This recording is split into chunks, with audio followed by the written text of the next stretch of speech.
Hey GenderqueerChat, happy Monday, it's Matt, and thanks to Quincy for filling in for me last week. If you didn't check them out, Quincy is one of our subs and you should totally go back to last week's Monday video and have a look because they are fantastic and it's really great having them on the channel, so thank you Quincy. This week's topic is what do you think about radical feminism? In your opinion, how much is gender variance innate or shaped by society? I don't know a lot about radical feminism.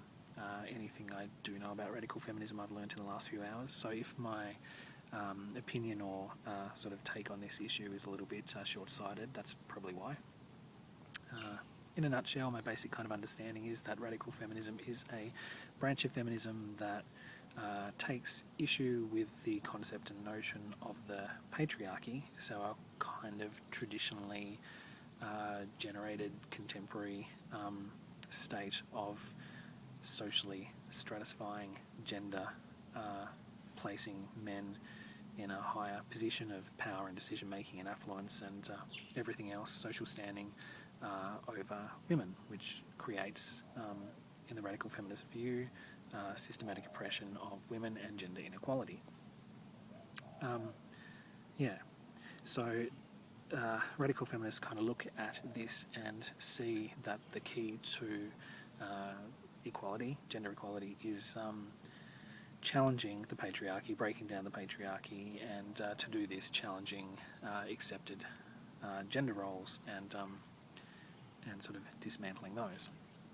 So one of the criticisms of radical feminism is that, or at least one that we've been looking at, and there's a link to a video that I'll put down there as well, down there, that is a really interesting video and kind of takes a look at this topic. I probably won't reference it myself, but if you want to go check it out, it gives probably a better explanation and more information and a better perspective than I can give.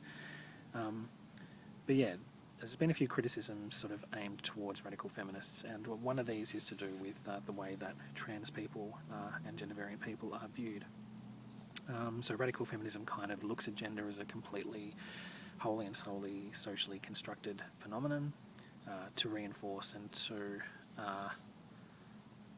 promote this patriarchal thing, and basically takes the view that trans people, trans men and women, are not real men and women, and that they are just people of their birth sex who are dissatisfied with the gender roles that they've been placed in, or trying to infiltrate the opposite gender, or trying to gain or whatever privilege, which is a word that gets bandied around a bit, and therefore denies trans people their identity and their right to identify how they want and their innate sense of their own gender. So at least some radical feminists may take that perspective. I don't know too much about it, but that's what I've gathered from this. I take issues with that. I can definitely see where radical feminism is coming from. I agree the patriarchy and the way that society has conducted itself for a very long period of time has definitely contributed, if not caused, a huge imbalance in the genders, and the lives of women throughout the centuries have been affected, and there is that ongoing system of oppression, and that's not good. And yes, probably the solution to doing that is to break down this patriarchy, to create a new system or a different kind of social setting in which genders are recognised and equal, and everyone's on an even standing.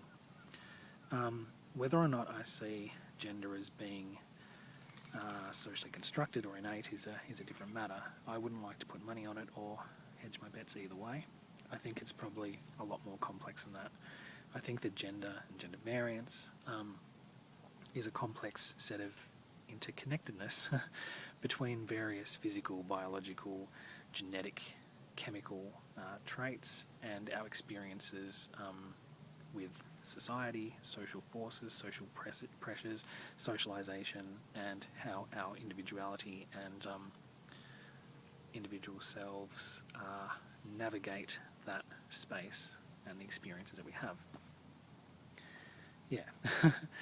So the way I've kind of been looking at it now is as we've talked about before and talked about recently, gender is like this kind of socially constructed thing anyway, and it's going to be dependent on time and place, what society you're born into, and people are going to have different ideas. Society is going to have different ideas of what is suitable and acceptable for a male-bodied person and a female-bodied person. So in a sense, gender doesn't really exist. It only exists insofar as a society enforces it and puts it out there, and that's how it affects people.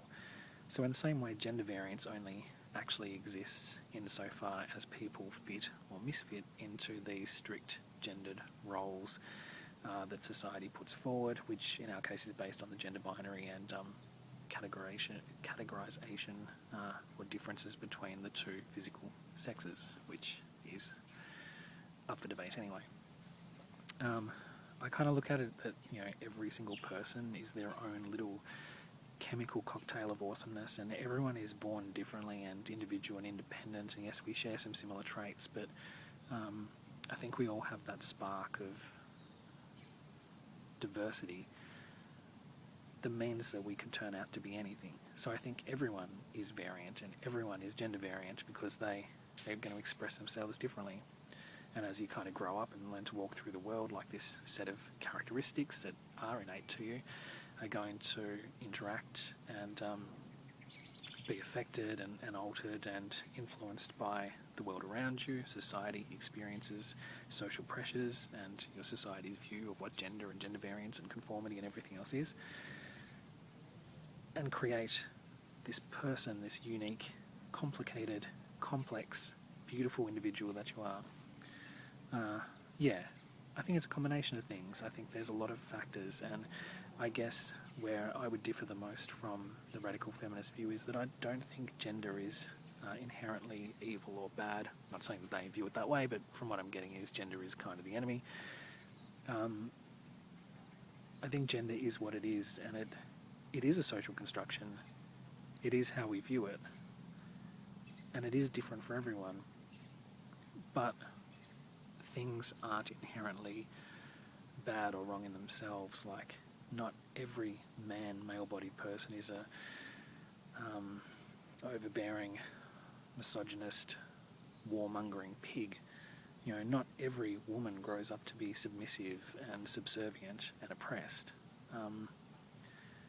Sure, for some people, you know, maybe because of societal factors that is the case, but there's infinite amount of variation, infinite amount of diversity, and I think gender can be used as a negative force for inequality or oppression, or it can be something that's beautiful and dynamic and different. And I think it's more important that we recognise and appreciate the diversity of genders and people's own, you know, innate sense of gender, or how they experience their gender, or how they've learned to experience themselves, who they are in relation to the world and the way that the world tells us what gender is, because that's how we create our genders. That should all be respected. And so that made no sense. I apologise. This is my 100th attempt at making this video, but yes, that's radical feminism, and I just think it's complicated, and I think gender variance is something that is a combination of innate and socially constructed experiences. And also, bonus question this week is, what is your favourite kind of ice cream? And this one I can answer with a lot more surety and probably say it a lot more succinctly. I like vanilla ice cream. Thank you.